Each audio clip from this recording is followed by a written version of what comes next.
All right, we will try to have class now. I apologize for the noise. Those repairs were supposed to be done in the first week of the semester, and here we are in week 5, still dealing with it. So that's how it goes sometimes. I don't know if it's coming through in the recording, but there's a ton of noise in the room right now. So those who are here, obviously, I apologize for that, but I can't do anything about it.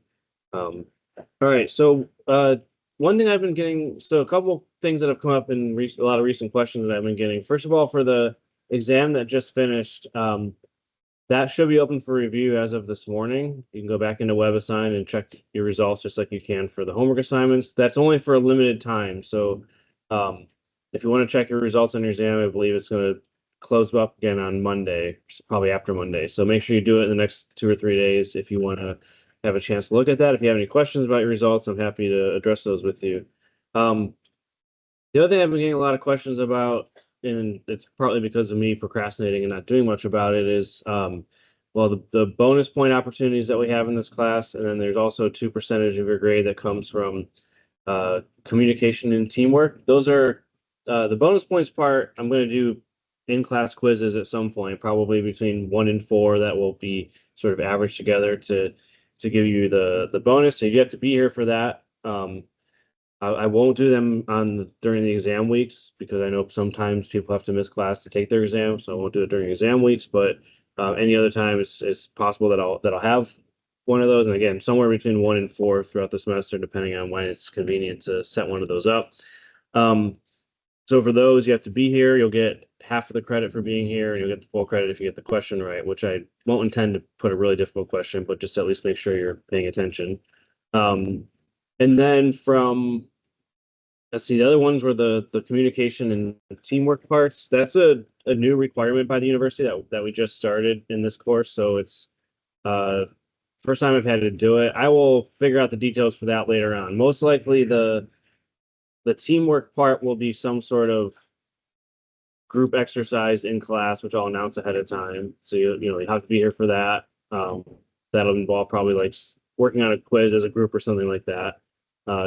That's counts as teamwork, I suppose. And then the communication part will likely, I'll set it up much later in the semester, so you have to worry about it right now. It'll likely be just one extra problem in Canvas that you have to do, where you have to actually like type out or explain your answer as opposed to just putting one word or one number in like you normally do. So I'll set that up later on. And again, you'll all be informed about this, so don't worry about it right now. If you haven't heard anything, that's because I haven't done anything yet. All right, so that takes care of some housekeeping things. I'll have a summary of the exam results next week as well to show you and see how we did. All right, so then what we're going to do today, though, for the course materials, we're going to finish up um, chapter 4, which the last topic in chapter 4, which we just touched on at the end of last time, is called molecular orbital theory. So what we talked about last time was the idea that we have this new theory of bonding we're introducing. It's and the reason we need it is because valence bond theory, the one that deals with hybridization and localized atomic orbitals, doesn't really do an adequate job of explaining all the key properties of molecules, in particular the magnetic properties, as we introduced with the example with oxygen. So this newer theory, molecular orbital theory, is the one that is the most definitive and most accurate bonding theory. It's also the most complicated as things usually work out that way. So, but the idea that we're going to focus on, which is not too bad, not too complicated anyway, is that we're just going to be doing it for diatomic molecules primarily. So just two atoms bonding together. And the key idea that we introduced last time, at least conceptually, and we'll see how it works in more detail today, is that when you have diatomic molecules and they each have their own valence atomic orbitals, the valence atomic orbitals from each atom mix together to make delocalized molecular orbitals. And when the atomic orbitals overlap in phase, they make a bonding orbital that's lower in energy. And then what also happens is those two atomic orbitals overlap out of phase to make what's called an antibonding orbital that's higher in energy than the two atomic orbitals. So today we're going to talk in more detail about how that works and construct diagrams that show the mixing of the orbitals and then the energetic ordering of the molecular orbitals that then form. So the simplest case is going to be when we mix together atomic orbitals involving just 1s orbitals. So that would be primarily hydrogen or anything in that first row of the periodic table. Hydrogen and helium, I guess, is the one really too, where those are the valence orbitals that you're involving. The same would apply if you're valence orbitals are 2s, but any s orbitals is going to fall sort of in this pattern. All right, so the shapes of these molecular orbitals, what we do when we make these molecular orbitals, you have, as we said, bonding and anti-bonding. So the bonding orbital is going to be an in-phase combination of two 1s orbitals. Remember that 1s orbitals are spherical in shape. Now the difference here is in the valence bond theory, the localized approach that we first covered, we would just say that, okay, these two 1s orbitals are going to overlap, and there's going to be a region where those electrons are that's at the overlap of the two atomic orbitals. In this case, there's an important, although maybe subtle difference, which is that we're not keeping these two 1s orbitals. We're making a new orbital that's delocalized over the entire molecule. So what that looks like for a 1s orbital is this.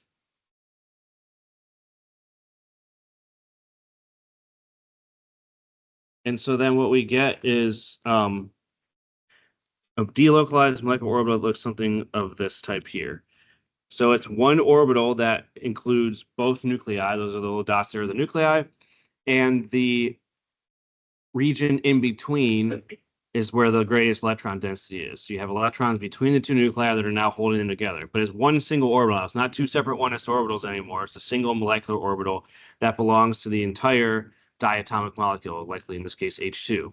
So we would abbreviate this as sigma. So it's a sigma orbital, just like we saw before. When you mix 1s orbitals, you can only make sigma bonds, not pi bonds from 1s orbitals. And we call that orbital then, we just label it as sigma. And then for the anti-bonding orbital, what we have is an out-of-phase combination. So you're going to be doing basically a subtraction of, yes? I mean, this is not the time to address that. So your overall grade on what? Okay, we'll deal with this after class, okay? All right, so the anti-bonding orbitals are going to be out-of-phase combinations of s orbitals. So they're two wave functions that we're now going to mix out of phase with each other. And what you end up with is a orbit that looks kind of like this. So you have the two nuclei, but now the electron density is outside of the internuclear region. So it's mostly on the outside, it's away from the nuclei. And because they're mixed out of phase, we can shade one of them to indicate that that part of the orbital is the opposite sign or the opposite phase of the other one. So we talked about the phasing of orbitals a little bit with atomic orbitals, the p and d orbitals. So same thing can happen with molecular orbitals. You have an out of phase combination, you're going to have two different signs or two different phases of the wave function on either side. So that's going to be what's called sigma star. So anti-bonding orbitals are going to be labeled with asterisks or stars, called sigma star. All right. So the orbital diagram that we get from this, and we're going to fill a bunch of these in later on, so we don't have to do a lot of detail right now. But basically, what it looks like is we're starting with two 1s atomic orbitals. So we should show those on the outside of the diagram. And then what you do is when you draw the middle part of the diagram, which is the actual molecular orbital diagram that we care the most about, you're going to show those two orbitals that result from mixing the 1s orbitals. So the bonding orbital is lower in energy, so we put that down here. You'll often see dashed lines that connect that tell you that this sigma molecular orbital comes from these two 1s orbitals. And then up at higher energy up here, you'll have your anti-bonding orbital, sigma star. So when we mix two 1s orbitals together, we get a molecular orbital diagram that looks like this. You don't really have to include the atomic orbitals, although it's helpful just to illustrate where the molecular orbitals come from. The key part that you have to remember to do like the problems and stuff in this course is going to be the ordering of the molecular orbitals. So sigma is the lowest energy orbital, so it would get filled first with electrons, and then sigma star up above that. Diagrams get more complicated, but the key thing is to remember what order they come in, and it's helpful to rationalize the atomic orbitals that they derive from also. So that's what the diagram looks like. We'll fill in a bunch of these later on with electrons to start talking about things we can learn from them. So the things that we can then learn from molecular orbital diagram, there's sort of three key things here. So there's bond order is the first one. So when we draw a Lewis structure, we can predict the bond order as single, double, or triple. We do that by typically making sure we complete the octet, minimizing formal charges, things of that sort. From a molecular orbital diagram, we can also get the bond order. So the way that we calculate it is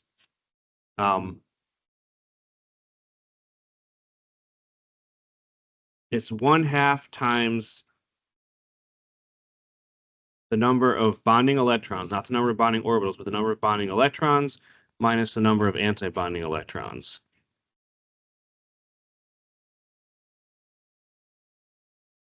All right, so when you fill in a molecular orbital diagram, you're going to have some of your electrons are going to be in bonding orbitals. In some cases, some of them will be in antibonding orbitals, and you take the difference between those and multiply by 1/2 to get the bond order. Because every filled bonding orbital contributes 1 to the bond order, and every filled antibonding orbital takes away 1 from the bond order. That's basically how it works, okay? What we'll see too is that with molecular orbital theory, we can sometimes have fractional bond orders. So if you have an odd number of electrons in your molecule or your ion, whatever you're considering, you are going to get a bond order that's not a whole number. That's hard to rationalize with Lewis structures and valence bond theory, where all the electrons have to be paired up with each other. But with molecular orbital theory, if your number of electrons is odd, you'll get an odd number here when you subtract them, and then you're going to get a fractional half bond order, 1/2, 3/2, and so on. So that's a possibility we'll see. But the key is you have to have the correct diagram or the correct population of the orbitals first, and then you can easily calculate bond order in that way. We'll do a bunch of examples of that. The bond types also, you can determine if they're sigma or pi bonds or some combination. So again, if the sigma bonding orbital is filled, that would be a sigma bond. As long as its antibonding counterpart is not also filled, that would cancel it out. And then some of the pi orbitals, and we'll talk about those later on with p orbitals. With s orbitals, we don't have that, but with p orbitals, we'll have pi bonds as well. And you can determine how many of each there are. And again, it usually follows the predictions that we already learned, which is that a single bond is a sigma bond, a multiple bond is 1 sigma, and the rest are pi. But there are going to be cases where it deviates from that a little bit. So that's one thing that molecular orbital theory gives us that we don't easily predict otherwise. And then another key one, and the reason that we said that this molecular orbital theory is important and is necessary, is we can predict the magnetic properties of the molecule. So if it's, we can predict if it's there's really only 2 possibilities here: diamagnetic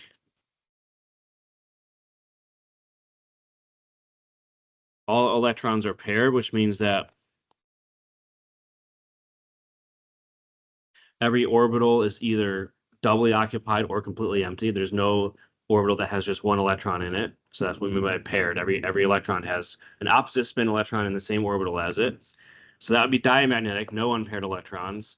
And then the other limiting possibility is paramagnetic,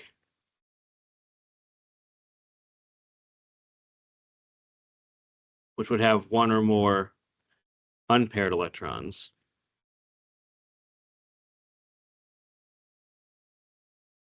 For the simple diatomic molecules we're going to cover, the only options are 0, which is diamagnetic, 1 or 2 unpaired electrons, which would be paramagnetic. If it's an odd number of electrons in the molecule, it has to be paramagnetic. You can't pair up everything if there's an odd number. But if there's an even number of electrons in the molecule, it could be diamagnetic or paramagnetic, and that's going to be determined by the population of the orbitals, which we're going to get to later on today. All right, so that's going to be some of the things we can learn from a molecular orbital diagram. So for most of the ones that we draw today, we're going to talk about these aspects and how we can make those predictions.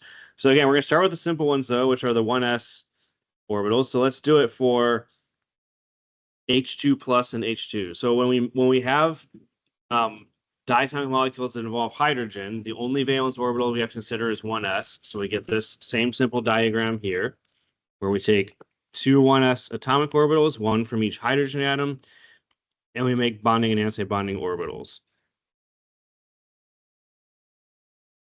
So the formula of the compound, or the charge that it has, is not going to determine how the orbitals mix. It's just going to determine how many electrons we put into them.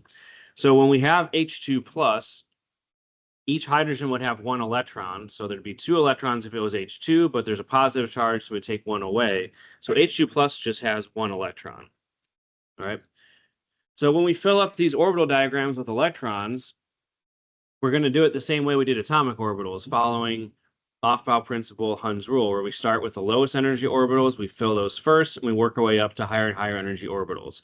So the first electron, the only electron we have here, has to go down into this lower energy 1s orbital, sigma 1s orbital. All right, so we have 1 electron in the bonding orbital for this diagram. So the bond order for this is what we can calculate. This is, of course, paramagnetic because there's only one electron. It has to be unpaired. But then for the bond order, we just calculate it as follows. So we start with the number of electrons that are in bonding orbitals. We only have one electron and it's in a bonding orbital, so that's 1. We subtract from that the number of electrons that are in antibonding orbitals. Our antibonding orbital here is completely empty, so that's going to be 0. The two numbers that you're subtracting, they add up to equal the total number of electrons you have. This is just the number that are in bonding orbitals minus the number that are in antibonding orbitals. So we get a bond order of 1/2. Again, a prediction of a fractional bond order, which is not something we would easily see with valence bond theory. So H2 plus is predicted to have a 1/2 bond order. Because it's a small bond order, less than 1, it's not going to be a very strong bond or a very stable molecule, but it is predicted to have a non-zero bond order. If we go to the simpler H2 molecule, we could easily draw a Lewis structure of this and predict that it's diamagnetic with a single bond. Now let's see if molecular orbital theory tells us the same thing. Sometimes you don't get anything different from doing the molecular orbital diagram. Sometimes it tells you the exact same things you would get by just drawing the Lewis structure and doing the sort of valence bond analysis that we earlier covered. But let's see if that's true for H2. So H2 is a simple molecule like that with 2 valence electrons, 1 from each hydrogen. And so we're going to have the same valence orbitals involved, 1s orbitals on each one that mix to make a sigma and a sigma star. And again, the orbital diagram that you get is primarily dictated by which valence orbitals you have available. So if we have 1s valence orbitals, you're always going to get a sigma bonding orbital and a sigma antibonding orbital, and that's all you'll have. But this time we have 2 electrons to put in. So again, we fill the orbitals from lowest energy to highest energy. Just like atomic orbitals, each molecular orbital can have up to 2 electrons in it. So with these 2 electrons, they're both going to go down here, and they're going to have opposite spins because whenever you fill the same orbital with 2 electrons, they have to be opposite spins because of Pauli exclusion principle. Okay, so this is the diagram for H2. 2 electrons paired up in the sigma 1s orbital. This would be diamagnetic now because both of the electrons are paired. And when we calculate the bond order for that, 1/2, and we subtract the number of electrons that are in bonding orbitals. Both of these electrons here are in the bonding sigma 1s. So there's 2 bonding electrons, still 0 in the antibonding orbital. But this time we get a bond order of 1. Exactly what we would predict from the Lewis structure. So no new information here from the molecular orbital diagram, at least in terms of those types of predictions. Okay, so that's the 2 simplest ones, H2 plus H2. We can keep going. So again, other combinations of 1s atoms with different charges, different numbers of electrons. So if we now do H2 minus, so H2 minus would be hydrogen with 1 extra electron. So it's going to have 3 electrons.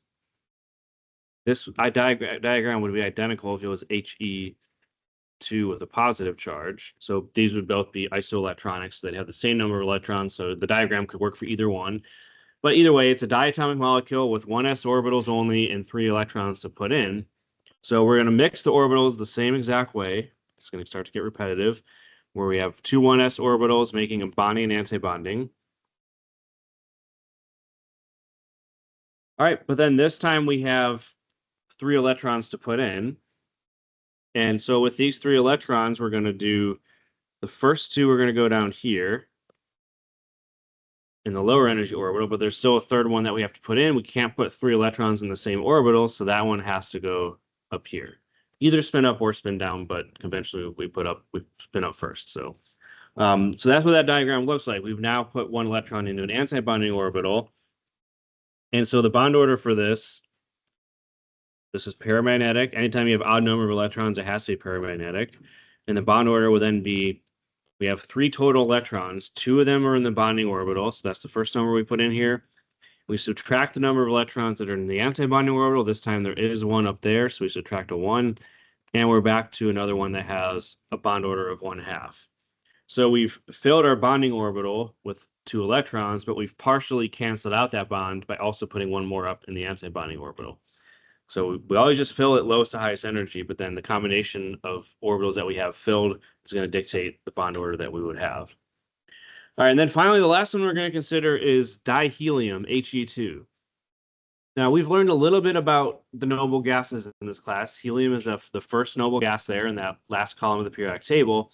And we kind of have the idea already that the noble gases, we call them noble because they don't really react with things very much. And particularly, they don't react with each other. So you don't typically see diatomic noble gases. Like you wouldn't expect He2 to exist, or neon-2, Ne2, or any of the noble gases don't really exist as diatomic molecules. So let's see if the molecular orbital diagram helps us understand why that is. So if we draw a molecular orbital diagram for He2, it's still going to use 1s orbitals. It's still going to form a sigma and a sigma star orbital.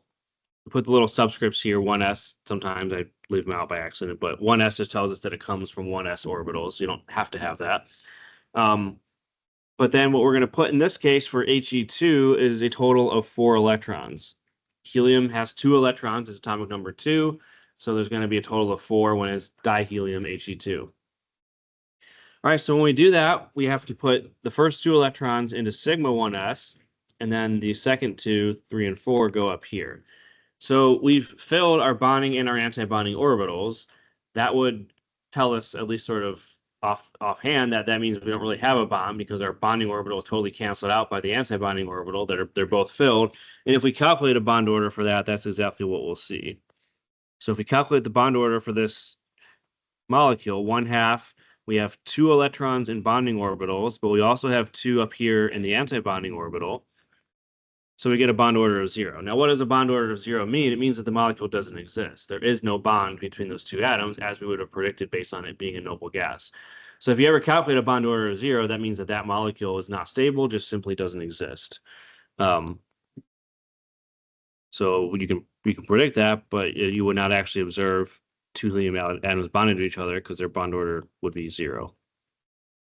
Okay, so the molecular orbital diagrams help us rationalize in some way why noble gas atoms don't bond to each other, and it's because you get a bond order of 0 for the simplest one.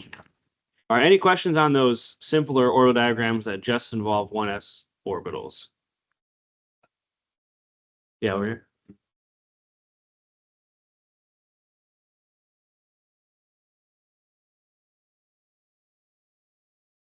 No, you can't have a negative bond order because, I mean, I suppose you could calculate one if for some reason you went to an excited state where only the antibonding orbitals were filled. But in the ground state of any molecule, you're going to always fill the bonding orbitals first. You always have at least you can't have more antibonding electrons than bonding electrons. Let's put it that way, unless it's a weird situation. But if you got a negative bond order, that's basically the same thing as saying that the molecule doesn't exist anymore. It would fall apart.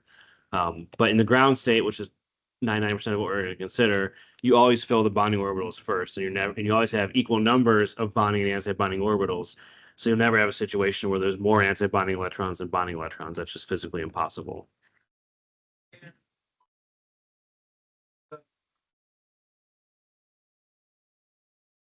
You can, I mean, sometimes you'll see the diagrams drawn with like the 1s electrons actually shown. So like each helium is 1s2, and then when you mix them together, you don't really have to have the outside parts of the diagram at all, or whether the electrons are there or not doesn't really change the meaning. The key information we're going to get is from the correct ordering of the molecular orbitals, which is simple for this one, but gets a little bit more complicated once we introduce p orbitals, and then which of them are filled with electrons, configuration that you have. I mean, again, Canvas is not, or WebAssign is not the best program for drawing things, so it's not like we're going to ask you to draw diagrams anyway. But you might see them presented in different ways, but it's not critically important whether these outside labels are included or whether electrons are included. You might see it one way or the other. It's not going to change how you approach things. All right, anything else? All right, so now we're going to go into situations that involve p orbitals. So if we're in the p block of the periodic table over on the right there, we have both s and p valence orbitals. The s orbitals that are valence would still mix the same way, but now we have to figure out what happens with the p orbitals. So with p orbitals, we can form sigma and pi molecular orbitals, just like we saw in valence bond theory that p orbitals can make sigma bonds and they can make pi bonds. Same thing happens in molecular orbital theory. So I think your book does it this way, so I'll keep it this way, even though it's non-standard. We're going to assume the bond axis is the x direction. So if you recall, what we have for p orbitals is a set of three that are in the x, y, and z directions. And so we're going to say that the bond between the two atoms is the x direction. So that means that the two p orbitals that are in the x direction, the px orbitals, can overlap to form that sigma bond right along the direction of the bond. So what we can do for the sigma p, which is the bonding orbital, is take two px atomic orbitals and mix them together in phase. So that would be taking the p orbital, which has this figure 8 shape, combining it with another p orbital. Now, when we say they're in phase, what that means in the context of p orbitals is that the two sides of the orbital that have the same phase are now lined up with each other. So that's why I'm drawing them this way. So we have a px orbital combining with another px orbital. And when they mix in phase, they're going to give us I'm going to do the nuclei in red this time to help you see it a little bit better. What you're going to get is a sigma orbital, which has electron density in between the nuclei, but because of these opposite lobes here, you're also going to have a region of opposite sign that's sort of out there like that. Okay? But that's essentially what a sigma, let's call these 2p orbitals. I mean, it's fine, whatever they are. This is what a sigma p molecular orbital would look like. So it's a bonding molecular orbital that's sigma in nature because it has electron density between the nuclei but it's formed from p orbitals. So it looks a little bit different, but again, the key part is that it has electron density greatest in between the nuclei, which holds them together in the form of a bond. Now, just like with s orbitals, when we mix p orbitals together, we always get a bonding orbital and an anti-bonding orbital. And so for the sigma ones, that's going to be true. We get the sigma star as well, where we're going to take two px atomic orbitals, and now we're going to subtract them from each other, which is the same as combining them out of phase in the context of a wave function. So same two orbitals, but now we have to combine them out of phase, which physically means we're flipping one of them.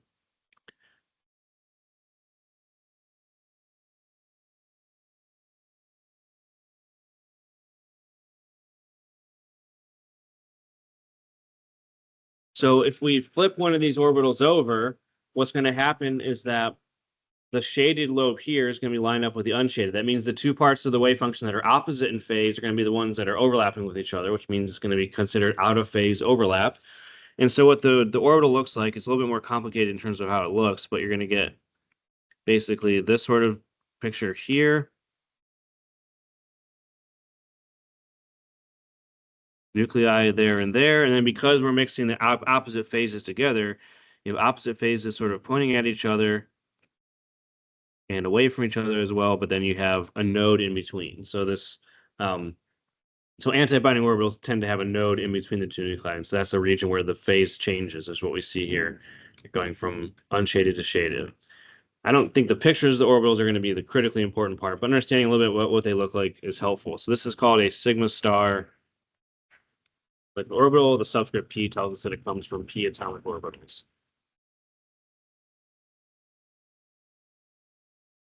All right, and then that's the sigma case for p orbitals. But as we also talked about in valence bond theory, p orbitals can sort of line up side to side to make pi bonds, and that's also going to be true for molecular orbital theory as well. So for the pi bonds, what you have are two p orbitals that are lined up perpendicular to the bond. So that would be, in this case, py or pz, and they're going to line up side to side to make pi bonding and anti-bonding orbitals. So a pi bonding orbital would be two perpendicular p orbitals lined up in the same phase. So if we consider the y direction to be vertical, we'll do that one first. So you have py and py. So that would be two vertically oriented p orbitals.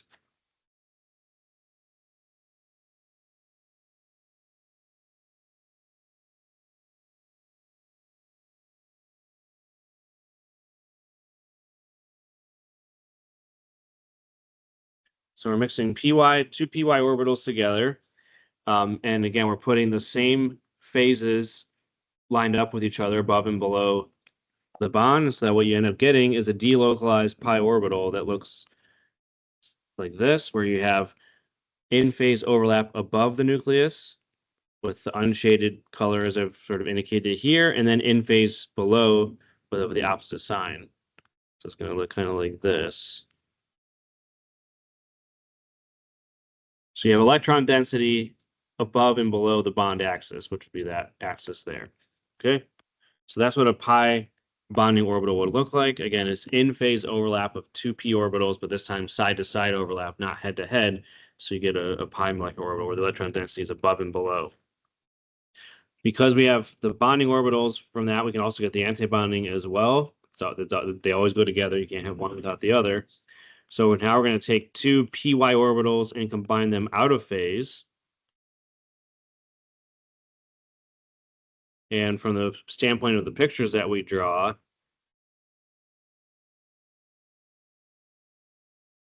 what that means is we're going to take one of these two orbitals and flip it over. That's what we mean by flipping the sign or combining it out of phase. So when we flip one of these orbitals over, now what we have are the opposite phases of the p orbitals lined up with each other. And so you get an antibonding orbital where the electron density is greatest outside the nuclei. And it's going to look sort of like this. So they're going to sort of pooch away from each other a little bit. Kind of look like slanted p orbitals now. But the key feature, again, is that you have out of phase overlap. So the two lobes that are opposite in sign are going to be the ones that are on the same side of the bond, and you get a node in between them, where there's no electron density there. And this is called pi star 2p, or just p, I guess, is more generic. So that's what the anti-bonding orbital would look like. It's out of phase combination of the two p orbitals, and they then don't have that constructive overlap anymore to make a bond. All right, the pictures can be helpful, like I said, not the most important thing for what we're doing in this course. The other thing to realize is that I've just done it here for the py orbitals. The same thing, exact thing happens with the pz orbitals. Now, those are going to be hard for us to draw, so I'm not going to try, because in this orientation, the pz orbitals will be the ones that are pointing straight out at you, so they're perpendicular to the page. You have to be able to draw in 3 dimensions, which I'm not very good at. But they look exactly the same as this. They're just rotated 90 degrees. So these ones are sort of vertically oriented. The pz orbitals will be the ones that are pointing out towards you, just rotated down 90 degrees. So they look exactly the same, and it turns out they're at the exact same energy as well. So this same thing happens with pz.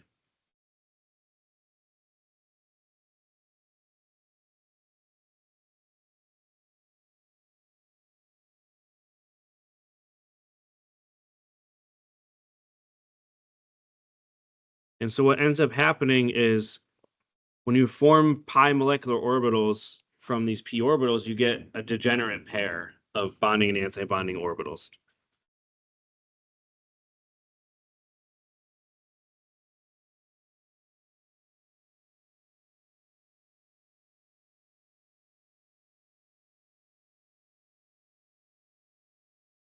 Let's call it P for now.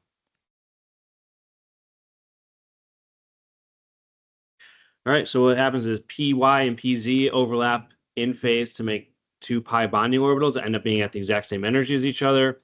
And then py and pz overlap out of phase to make the two anti-bonding orbitals that are also at the same exact energy as each other. So you get two degenerate pairs, a degenerate pair of pi bonding orbitals that'd be two orbitals at the same energy, and then a degenerate pair of pi star orbitals that would be higher in energy than those, but two orbitals at the same energy as well. So that'll become obvious when we draw the diagram. So when we draw orbital diagrams for the p block, there's two slightly different orders that the orbitals can come in. So we're going to start with the case that's a little bit more straightforward. So this is going to be the diagram that would apply to the second half of the p block. So if we start with O2, F2, and Ne2, so those groups 6 through 8, the last half of that block. This is the diagram that I think is a little bit more straightforward or intuitive, and there's a slight difference in the other ones that we have to point out. All right, so if we do this, what we're going to see for this diagram is that, again, the sort of exterior parts of the diagram indicate the two atoms that we're mixing together. O2 would be two oxygen atoms coming together to make a bond. And then the middle part of the diagram is the molecular orbital diagram for the diatomic, which is O2. And so what we have indicated then in the diagram are on the outside are going to be the valence atomic orbitals that would mix together. And then the middle part shows the molecular orbitals that form when those orbitals mix together. So for oxygen, the valence atomic orbitals are 2s and 2p. As I've indicated here, and as you should have known from what we learned in chapter 2, the 2s orbitals are lower in energy than 2p. We fill the 2s first before 2p by the Aufbau principle. So that's why we're putting 2s at the bottom, 2p above that. Two identical atoms, they have the exact same atomic orbitals with the exact same energy. So then we have to mix them together. And what we see is we have a set of 2s orbitals that is going to mix exactly the same way as the 1s orbitals did in hydrogen. S orbitals can only make sigma bonds. And so what you get with 2s orbitals is a sigma 2s and a sigma star. We only need to consider the valence orbitals. This is why we're only doing 2s and 2p. We can ignore 1s for this. It's not going to matter. 2s doesn't really matter either, but it is a valence orbital, so we include it. So we have sigma and sigma star for 2s. And then when we have the 2p orbitals, this is the part that's going to be a little bit different now. When the 2p orbitals mix together, we said that they can mix to either make sigma orbitals or pi orbitals. Now, which of those is going to be lower or higher in energy? We have to think about that a little bit. So another key concept of molecular orbital theory that now matters for us is that when two orbitals mix together, how strong that mixing is, how strong they overlap with each other, is going to determine how much the bonding orbital goes down in energy and how much the anti-bonding orbital goes up in energy. So those sigma overlap between the two px orbitals, that's a head-to-head, very strong overlap. So you would expect then that the sigma 2p orbital is going to come down in energy more than the pi, because the pi bonds are side to side. It's not as strong of overlap, and so that you're not going to get as much of a perturbation in energy. So the sigma 2p is lowest in energy, and the sigma star 2p is highest in energy, because again, that direct head-to-head overlap gives you a greater separation between the bonding and anti-bonding orbitals. Pi overlap is a little bit weaker because it's side to side, and so your pi orbitals and your pi star are going to be sort of sandwiched in the middle there like that. Okay, so that's the order that they're always going to come in for the second half of the p block. O2, F2, and Ne2 being the 2p elements that would fall into that. Now, the last thing we have to do is fill this diagram with electrons. Optionally, we could put each of the atomic sides of the diagrams with, so, you know, oxygen is 2s2, 2p4. We don't have to have these filled in, but if you like to, you can. What we really care about, though, is filling the middle part of the diagram with the correct number of electrons in the correct order. So for oxygen, we have two group 6 elements bonding together. So there's going to be 6 valence electrons from each, a total of 12 valence electrons. We can also count those from what we just put in. And so now we have to fill these molecular orbitals with 12 electrons going from lowest energy to highest energy, just like we would always do when we're filling orbitals. So we're going to go 1, 2, 3, 4, 5, 6, 7, 8, 9, 10. And then the last two have to go up here into pi star. And when we have degenerate orbitals, we fill one at a time, just like we did for atomic orbitals. Let me make that label a little bit smaller so we can see it better. So our last two electrons go into the pi star 2p orbitals, but they have to have the same spin and have one electron in each orbital. That's exactly what we saw with atomic orbitals in Hund's rule. We're filling degenerate orbitals, so we fill them one at a time first before we pair them up. So that's what the diagram looks like. So then what we can see from this, if we look at these last two electrons here, they're both unpaired electrons. Neither of them have an opposite spin electron in the same orbital. So that would mean we predict O2 to be paramagnetic. That was, again, the key thing we started with when introducing molecular orbital theory, is the idea that experimentally O2 is paramagnetic, but if we draw the Lewis structure, we wouldn't easily be able to tell that. But this diagram, this orbital diagram that we get from molecular orbital theory, does predict that we'll have two unpaired electrons making oxygen a paramagnetic molecule. And that matches the experimental observations. So this bonding model, molecular orbital theory, does a better job of rationalizing experimental observations. So that means it is a superior model.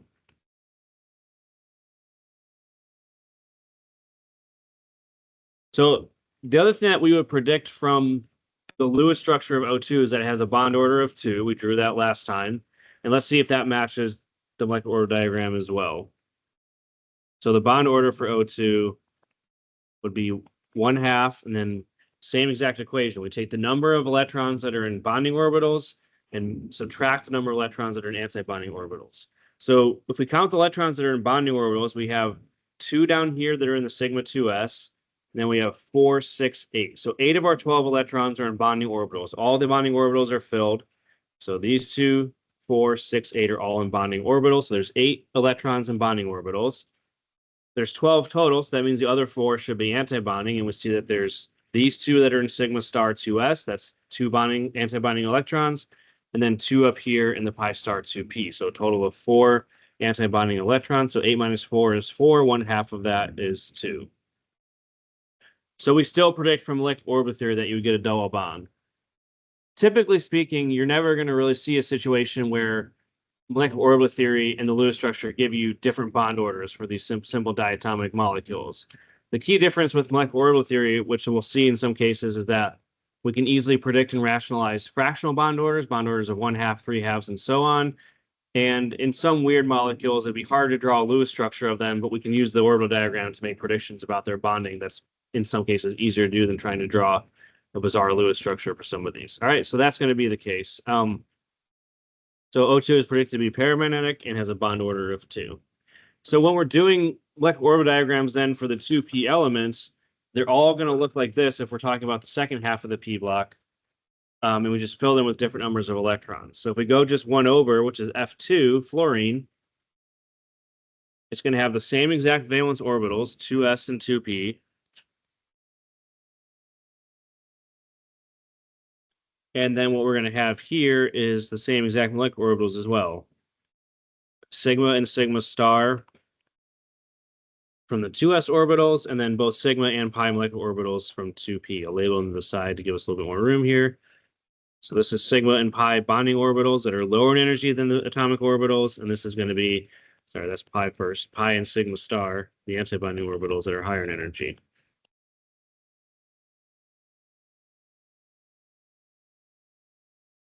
Okay, so that's going to be the orbital diagram that we're always going to use. Again, the key part to getting most of the questions right in this part of the course are to know the order that the orbitals come in so that you can fill them with the correct number of electrons. Whether you draw the whole diagram or remember all the details is not always going to be necessary, but you have to know that it's this ordering. Sigma, then sigma star for the 2s, and then sigma pi, pi star, sigma star up there. So fluorine is just 1 over from oxygen, so it has 7 valence electrons, meaning that F2 difluorine has a total of 14. And so now we just need to put 14 electrons into this diagram here. So we fill it from bottom to top. We go 2, 4, 6, 7, 8, 9, 10, 11, 12, and then this time we have to pair up the last 2 to make it a total of 14. Okay, so oxygen had those 2 singly fill. We add 2 more electrons that are now going to pair up with those. So we will predict that this is diamagnetic. There's no unpaired electrons anymore. And that is indeed true experimentally.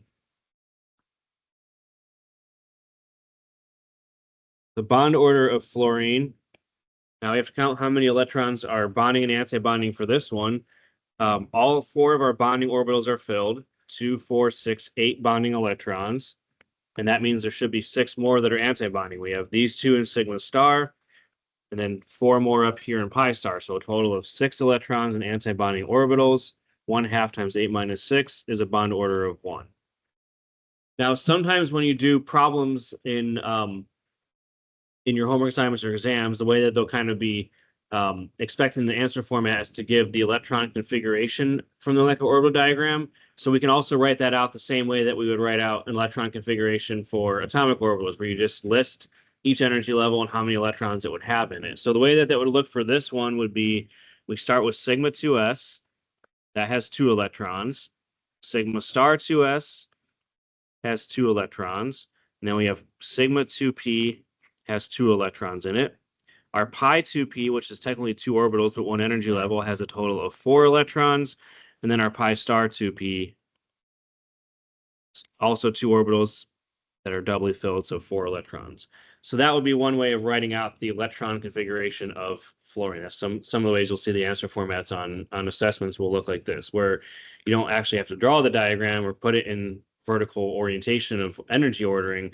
You just need to list out the different orbital energy levels. Again, the ordering is still important, and then indicate with superscripts how many each of those has in terms of the number of electrons. Okay, so that's F2. Then finally, the last one from the second half of the P block is dineon, Ne2. So neon is also a noble gas. So our simple level prediction would be that, well, it's a noble gas. It doesn't make a bond with itself.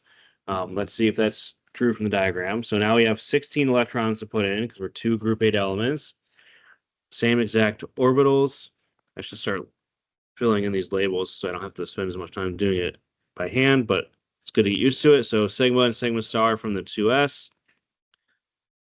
Sigma 2p and pi 2p. The sigma 2p is the lower energy in this case, and then pi star and sigma star.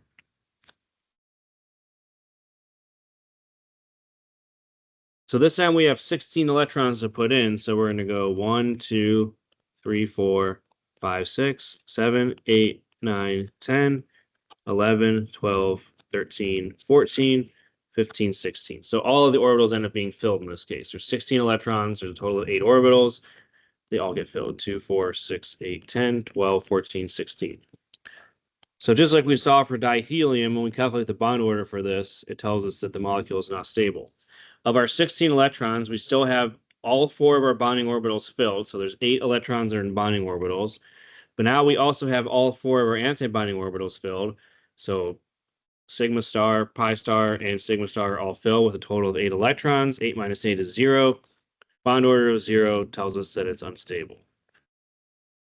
And getting to the question that came up earlier, because we have equal numbers of bonding and anti-bonding orbitals, in any ground state, you're never going to have more anti-bonding electrons than bonding electrons. That would not be possible if you're in the ground state, at least.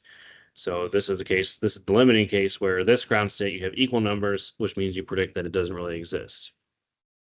All right, that takes care of the second half of the P block, which again, I think is a little bit more intuitive only because when you have that head-to-head overlap between sigma, it's a stronger interaction, so that leads to the greater stabilization of sigma 2p and the greater destabilization of sigma star. That's, I think, the easier one to internalize. Now, what happens, though, if we're in the first half of the P block, and the reason that this diagram only applies to these 3 columns of the periodic table is there is a small switch that occurs when we talk about boron, carbon, and nitrogen, the first 3 elements in the P block. Okay, so what you end up having here is most things are the same, but there's one small difference that we have to keep in mind. So if we start with boron, which is B2, we still have the same valence orbitals. So we're still going to use the same atomic orbitals. We're still going to form the same molecular orbitals, but there's one small difference in the ordering of the energy that we have to be aware of. So the 2s orbitals behave exactly the same, sigma and sigma star. But then what happens here in the 2p molecular orbitals is we get a switch of these 2 here. So before we had the sigma orbital as the first one and then pi, here the ordering of those is the opposite. So we have pi 2p first and then sigma 2p. The anti-bonding orbitals stay the same, pi star and then sigma star. So I'm going to circle it in red here. These are the only 2 that switch. Pi and sigma from the 2p switch their ordering.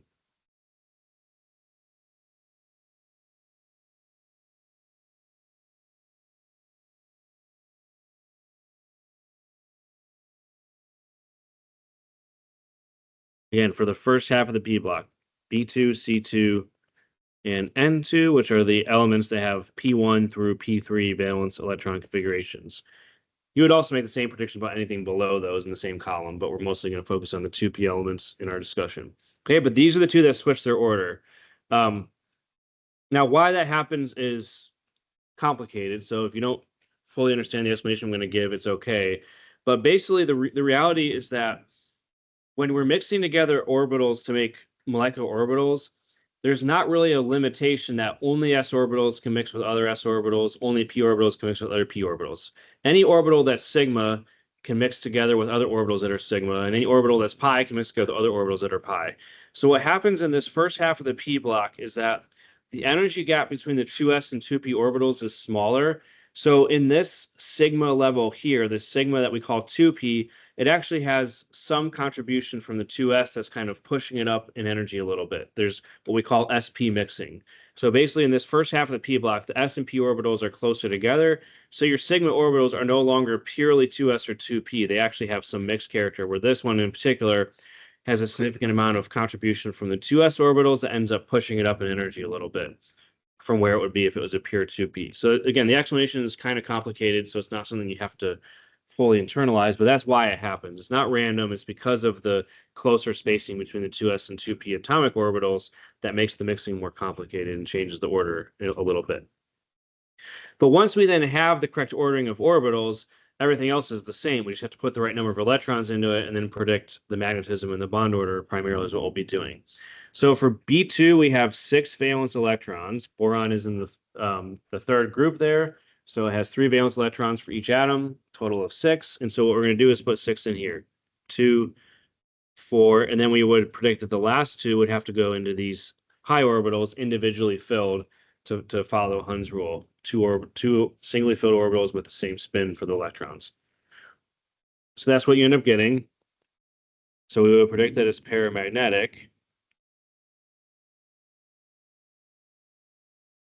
The bond order in this case is going to be 1/2, and then the number of electrons that are in bonding orbitals, you're going to have the 2 from the sigma 2s and the 2 from the pi 2p. So 4 of our 6 electrons are in bonding orbitals.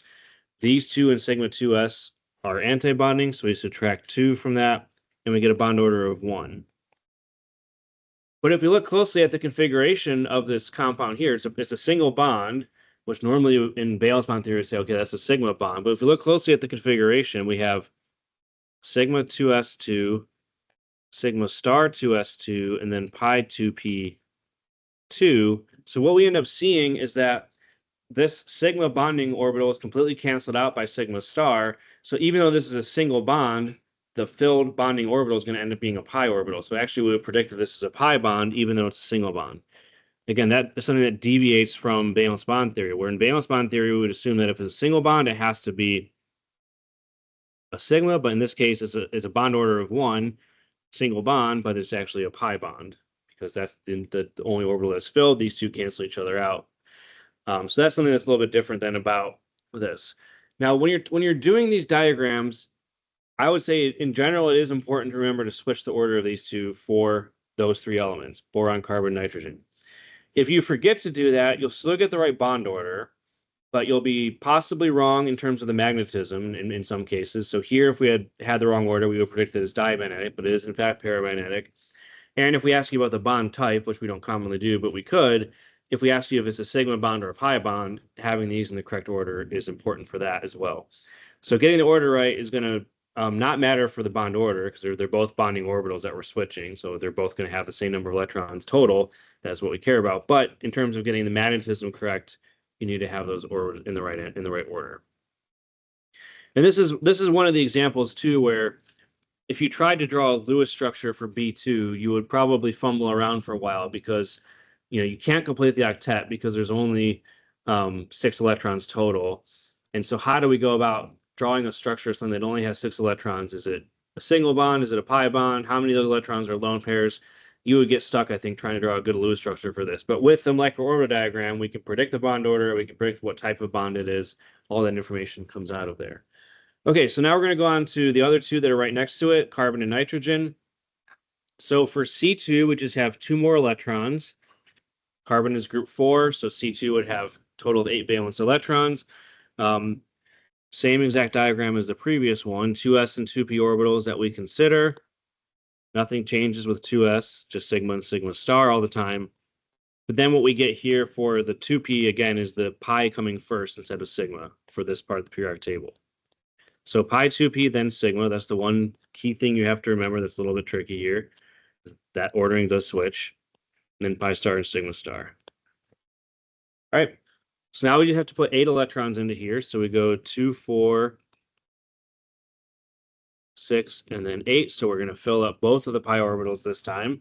So we would predict that C2 is diamagnetic.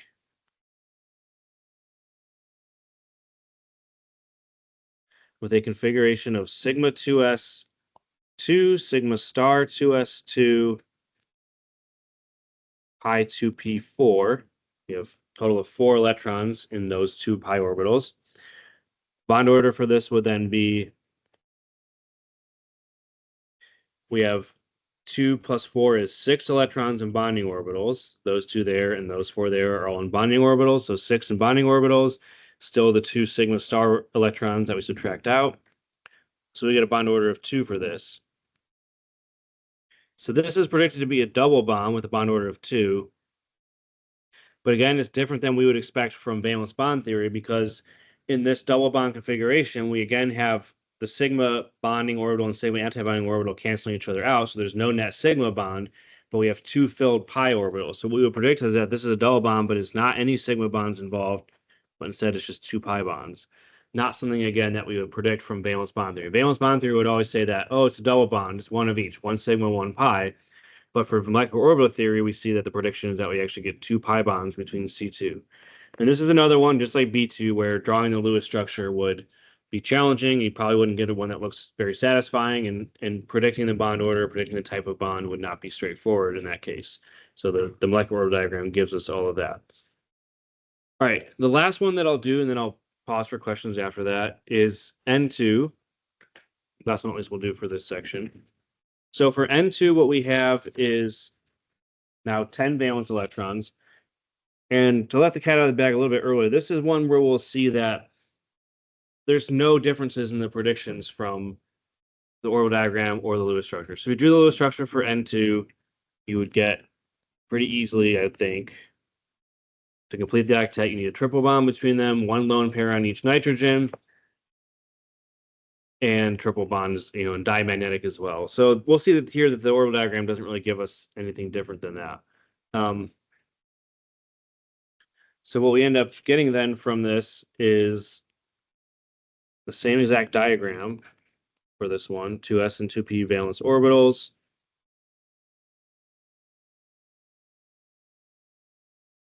Then we have pi coming first. That's the key difference here. For this one, it really doesn't matter if you forget the switching of the ordering. You won't really get anything wrong in that case. But still important to remember.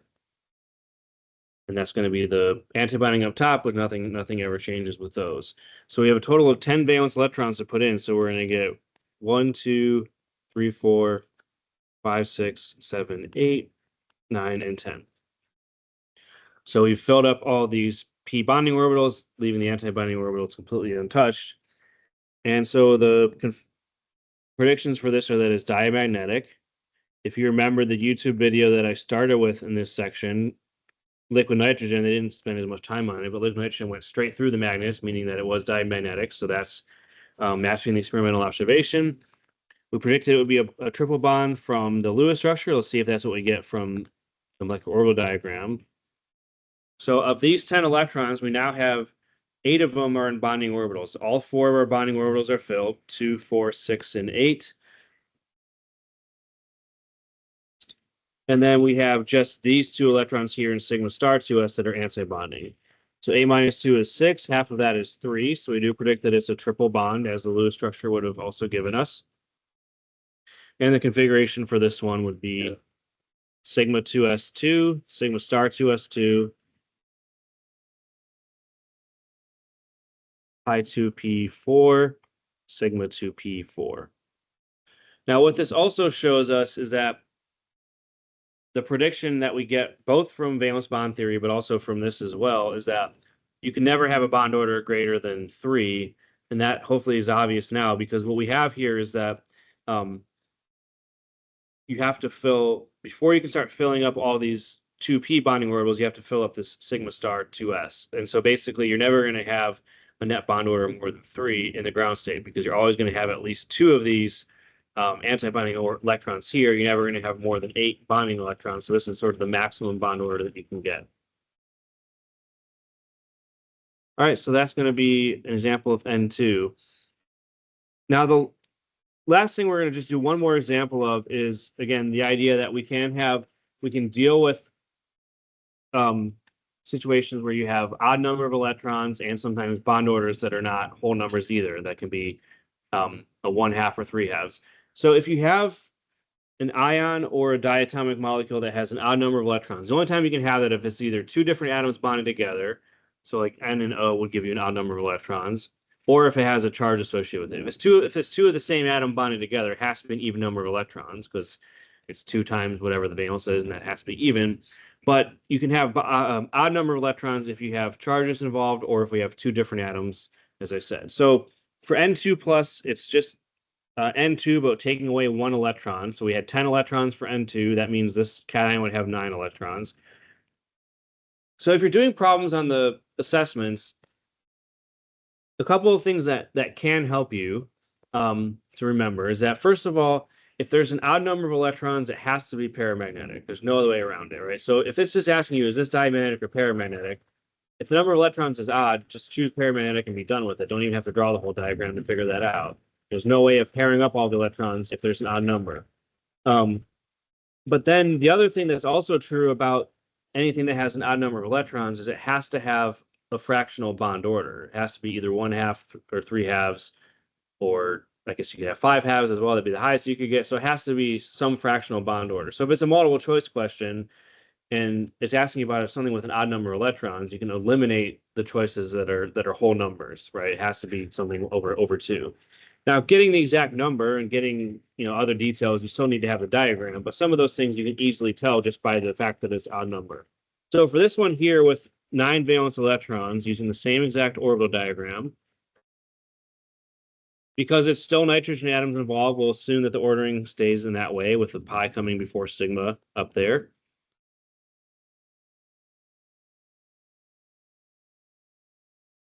If in cases where it's not obvious what order these two come in, which would be the situation if you had, let's say, 2 different elements bonded to each other, like nitrogen and oxygen. For nitrogen, you would predict that it's this order, but for oxygen, it's the opposite order. So which order do we use if it's NO, both of them bonded together? In that case, if it doesn't matter in the question, we may not tell you, but you can use either one. But if it does matter, we'll give you that information. All right, I think of all the other stuff we have going on today, I think my tablet just froze, or the pen did, so I have to do this annoying thing where I have to reset it. So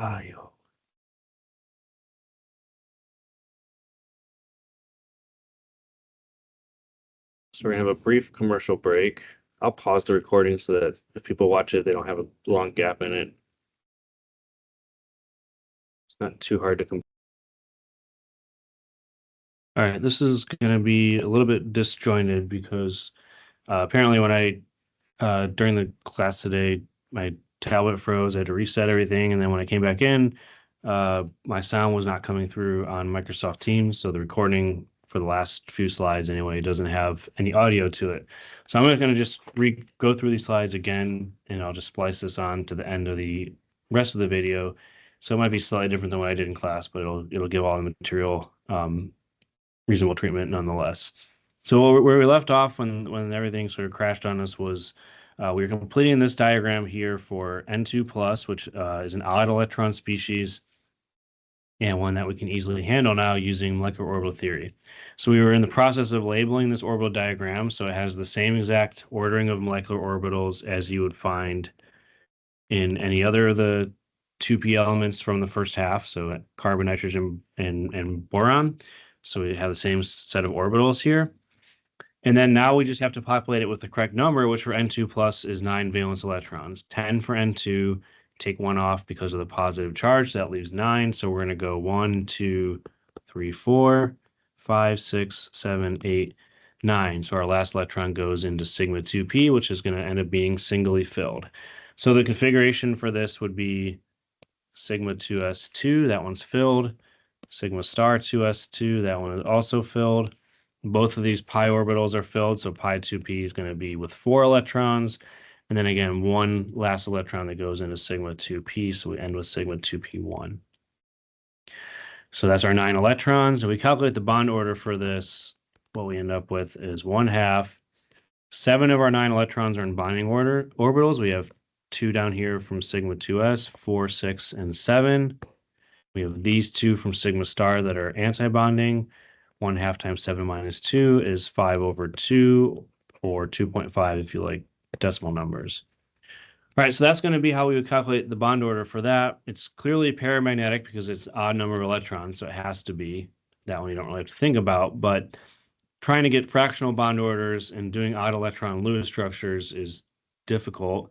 There's no easy way to predict that it would be a 2.5 bond order from just drawing the structure. So this is where molecular orbital theory gives us that information in a straightforward way.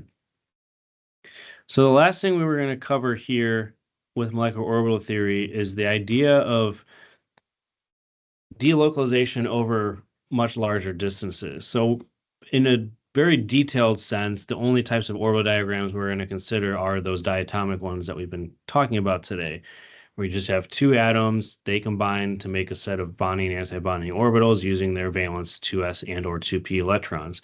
But molecular orbital theory applies to much more complex structures as well. And again, the key idea being that you form orbitals that are delocalized over the entire molecule. They don't have to just involve only two atoms that are bonded to each other. They can be delocalized over much larger ranges. And a way to sort of demonstrate that is with the organic molecule benzene. Benzene has the chemical formula C6H6. And what its structure looks like is it's a hexagon of 6 carbon atoms. That looks like this. Last one down there. And then each carbon atom is bonded to a hydrogen on the outside. Now, in this current arrangement, each carbon atom only has 3 bonds or 6 valence electrons, so they need to add one more bond to complete their octet. So you do that by drawing alternating double bonds around the ring. But what you might recognize is that there's 2 ways to do this. So I drew the double bonds here, here, and here. But what you can also do is an alternative resonance form where the double bonds are alternated in the other positions. So again, a hexagon of 6 carbon atoms. As I said in class, I'm not used to drawing it this way, but my drawings don't always look perfect, but they'll hopefully be good enough. So you have a hexagon of 6 carbon atoms, and we could also put the double bonds here, here, and here. So there's 2 different equivalent ways of drawing the structure, which means it exists in 2 resonance forms. Another way that this is indicated is we want to understand that when you have resonance like this, you don't have localized double bonds between these 2 carbon atoms or between these 2. The double bonds in this case, there's 3 of them, are going to be delocalized over the whole ring. So one way that we can indicate that to show that those bonds are not localized but actually exist over that entire structure is like this. I lost a little bit of room there, so that other hydrogen's on the next page. But anyway, what you'll sometimes see done is you'll put a ring in the middle that indicates you have delocalized and alternating pi bonds that go around the whole ring. So what we find in the structure of this is that all of the carbon-carbon bonds, which are in between a single and double bond, are going to be equal. So that's further evidence that the bonds are delocalized, because if the double bonds or the pi bonds were localized, you'd have alternating short and long bonds, but they're all the same, is telling us that those bonds are delocalized. And what we would predict from valence bond theory is that all of the carbon atoms in this structure are sp2 hybridized. They each have 3 electron groups associated with them. They're bonded to 2 other carbon atoms and 1 hydrogen for a total of 3 things, making them sp2 hybridized. So then to understand how this bonding picture works in benzene, we have sigma bonds between all the carbon atoms and sigma bonds between C and H, and then we have the delocalized pi bonds that are over the whole ring. We can use a combination of valence bond theory and molecular orbital theory to understand this. So the sigma bonds that we have can be modeled with valence bond theory. We said that the carbons are predicted to be sp2 hybridized, so each carbon atom is going to have a set of 3 sp2 orbitals that arrange themselves into a trigonal plane, and they're going to then overlap with the neighboring carbon atoms that are also sp2 hybridized.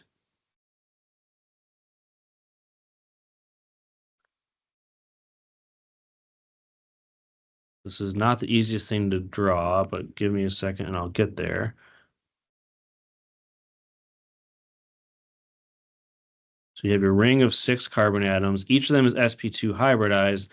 And then the way that those sp2 hybrid orbitals arrange themselves is as follows. So to make it a little bit easier, I'm going to put the carbon atoms in red here. And then the blue sp2 orbitals are arranged. And I didn't do a perfect job of drawing it because it's challenging and I'm not a good artist, as you know. But each of these sp2 hybrid orbitals is going to overlap with two neighboring carbon atoms, which also have sp2 orbitals to make sigma bonds, and they're going to overlap with the hydrogen atom s orbitals to make the bonds to hydrogen that are outside the ring. So each hydrogen has a 1s orbital that can overlap with the sp2 orbital that's facing outside the ring. Okay, so that's how the sigma bonding would work. You can use valence bond theory and sp2 hybrid orbitals to easily model the fact that we have this six-membered hexagon of carbon atoms that is very distorted in this drawing. But imagine it's a perfect hexagon, and you're going to have then this set of orbitals that sort of allows them to be all sigma bonded to one another. But then for the pi bonding in benzene, so I'll just write out a little statement here so you'll have that.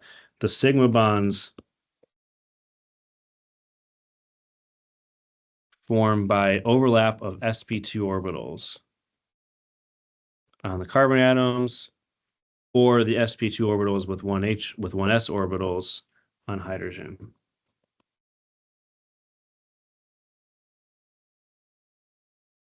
All right, so that's how the sigma bonds form. But then for the pi bonds, the way we would rationalize it is if each carbon atom is sp2 hybridized, so we have this hexagonal ring of 6 carbon atoms. I'm just going to draw the sort of hexagonal frame here. Each carbon atom is sp2 hybridized. That's going to leave one unhybridized p orbital that's perpendicular to the ring. So each carbon atom is going to have a p orbital. We'll call it pz in this case. We'll call the ring is going to be the xy plane. These p orbitals are in the z direction. Each carbon atom has one. And so they can overlap above and below in this sort of delocalized manner to make pi bonds, pi orbitals that are delocalized over the whole ring.